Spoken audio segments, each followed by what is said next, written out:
Доброе утро всем, кто только что к нам присоединился. Это программа «Салям» на телеканале БСТ. Сивуш Шерматов, Юлия Исанбердина. Здравствуйте. Итак, друзья, сегодня 27 марта, как мы уже говорили об этом, сегодня Всемирный день театра. Поговорим про профессию, так скажем, актера театра из первых уст. У нас в гостях актриса Государственного академического русского драматического театра Анна Бурмистрова. Анна, доброе утро. Доброе утро. Актриса театра и кино, даже хочется подчеркнуть. Слушайте, но мы сегодня говорим про театр, и поэтому хочется вот сразу приступить к делу, напомнить нашим телезрителям, что есть театральный этикет. Что это такое, из чего он состоит? Театральный этикет. Нужно приучать детей прямо со школы, с пеленок к этому этикету. В детстве, когда нас водили, нас ругали за малейшее шуршание и чуть ли не вызывали к доске, и это запоминалось на всю жизнь, и поэтому мы знаем, как вести себя в театре. К сожалению, сейчас в театре очень большая проблема. Люди опаздывают, не понимают, что это живое искусство, светят телефонами, разговаривают, отвлекают рядом сидящих людей, зрителей и, конечно же, нас. Нужно понимать, что все, что происходит в театре, это не запись, как в кино, да, а это живой обмен энергиями. И нужно очень бережно, деликатно к этому относиться, чтобы получить самому хорошие эмоции и не мешать всем, кто находится вокруг. И, конечно же, не опаздывать, потому что это хождение между рядами. Так же, как всегда бывает так, что вот в 19:00 начало спектакля, и в 19:00 вы уже на сцене? Или обычно чуть-чуть откладывается? Мы немножечко ждем. Администратор внизу следит, чтобы все опоздавшие прошли. Конечно, не всегда получается, чтобы все, кто совсем опаздывает, идет на балкон. Есть, конечно, люди, которые все-таки прорываются в партерр. И мешают. И, конечно же, да. Во-первых, они сами уже не получают того удовольствия. То есть нужно прийти, нужно сесть заблаговременно. Театр начинается с вешалки. Раздеться, сесть, атмосферу почувствовать. Потому что очень многие спектакли, атмосфера начинается до третьего звонка. Ты садишься, звучит какая-то музыка, ты уже погружаешься, смотришь декорации. Не всегда же занавес, да, открывается с третьим звонком. Бывает, что декорации занимают часть зрительского зала. И для этого нужно все-таки найти время и прийти вовремя. А как вот обстоит дело с теми, кто очень хочет быстрее уйти домой и взять куртку из гардероба и уходит раньше окончания, скажем так, оваций? Тут вообще отдельный разговор. Даже не знаю. Как актеры к этому относятся? Вы же видите, как люди выходят. Ну, конечно, это очень некрасиво. И неприятно. Это, конечно, такой этический момент. Актеры перед зрителями стояли, душу выкладывали. Такое количество времени все-таки нужно отдать дань уважения. Дождаться, когда кулисы закроются. Естественно. Вот так вот, дорогие телезрители. В День театра об этом мы напоминаем вам. Просто некоторые люди не понимают, знаешь, у актера же есть такая фишка, что они выходят кланяться, отходят, занавес закрывается, опять открывается, они снова кланяются. Ну, такое не всегда бывает. Да. В общем, хорошо, про это мы поговорили. Да, но театр – это ведь творческая работа. Это, действительно, вы сказали, душу вынула вот в этот вечер, подарила ее вам. Мне кажется, что любая творческая работа, она связана с выгоранием. Как вы с этим справляетесь и где, может быть, еще себя проявляете?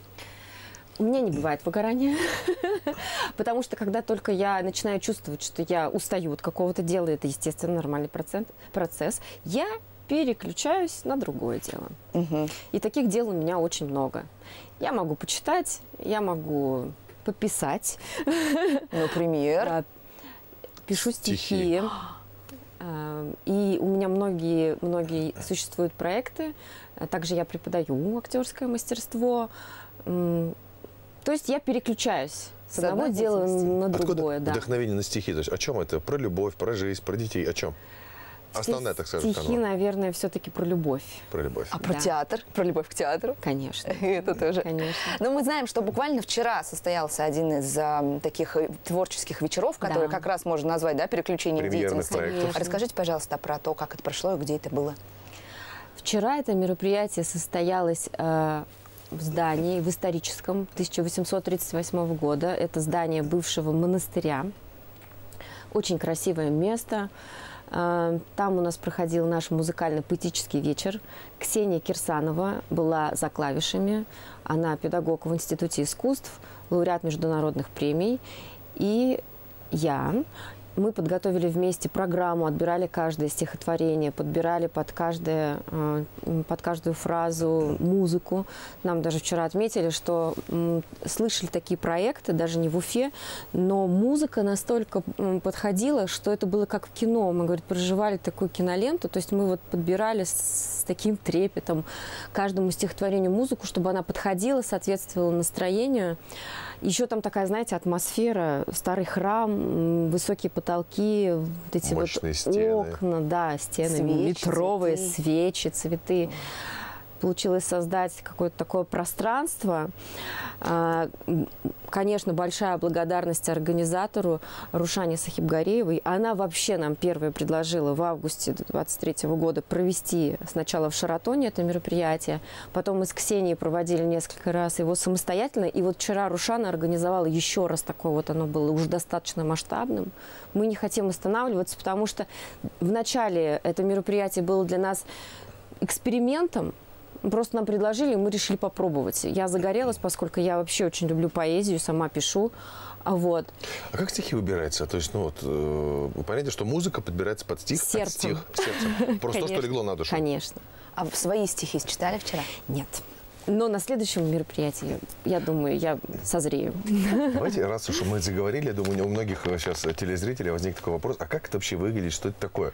У нас есть специально подготовленная музыка, специально Да, подготовленный здесь, человек, к сожалению, в который пишет этой эту музыку. студии негде поставить фортепиано, Да. чтобы исполнить вживую, Да. поэтому музыку мы подготовили и пригласили Анну. Для вас читает Анна Бурмистрова. Буду вам читать, ребята. Да. Нужны ваши глаза. Конечно, здесь атмосфера такая немножко другая. Такая суета. Но я постараюсь. Я не буду читать своей дочери про принцесс. Про волшебные туфельки и кареты. И про то, что есть где-то чудный лес. Потому что ни леса, ни принцев нету. Про злодеев, чьи полегли мечи. Про волшебные башни и чудо-двери. Я не буду читать ей эти слова в ночи, потому что боюсь, что она поверит. Я не буду читать никому это все, потому что и мне однажды показалось, что победит добро. Показалось, что сердце важно, что в последний момент прибежит герой и спасет меня от беды. Только жизнь оказалась совсем другой, и драконы живут внутри. Я не буду. Но сколько ни разговаривай, так боюсь, что зайду к ней перед сном, а она на книжку светит фонариком и читает сама о том, и с глазами влажными под ресницами тихим шепотом спросит меня: «Мама, а правда, что существуют принцы?» И я, конечно, отвечу: да.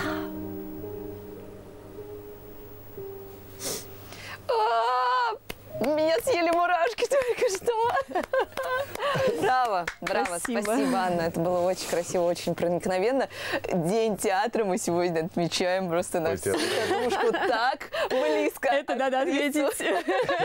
Да-да-да-да. Я боюсь, я Никому не не скажем, что тут коньячок. Водичка. Все в порядке, все идет по плану. Да. Слушай, ну это очень, конечно, пронзительно. Да, это очень пожалуйста, красиво. когда Где следить, планируется? да, за анонсами других мероприятий, где можно вот это вот услышать? Телеграм-канал Рушана Ивент. Это телеграм-канал нашего организатора. У нее будет вся информация по поводу следующих наших мероприятий. Стихотерапия. Ты Стихотерапия. почувствовала вот сейчас какое-то... У меня мурашки, мне что-то сразу так захотелось обнять дочь. а она в школе, значит, не судьба. Сделаю это, пересмотрю эфир. Поддержи это ощущение. Да, все повторы можно посмотреть у нас в группе ВКонтакте «Утреннее шоу Салям». Вот, и посмотрю еще раз снова, и приду и скажу: доченька, эти все неправда. Поздравляем вас со Всемирным днем театра. Вас двоих. Спасибо.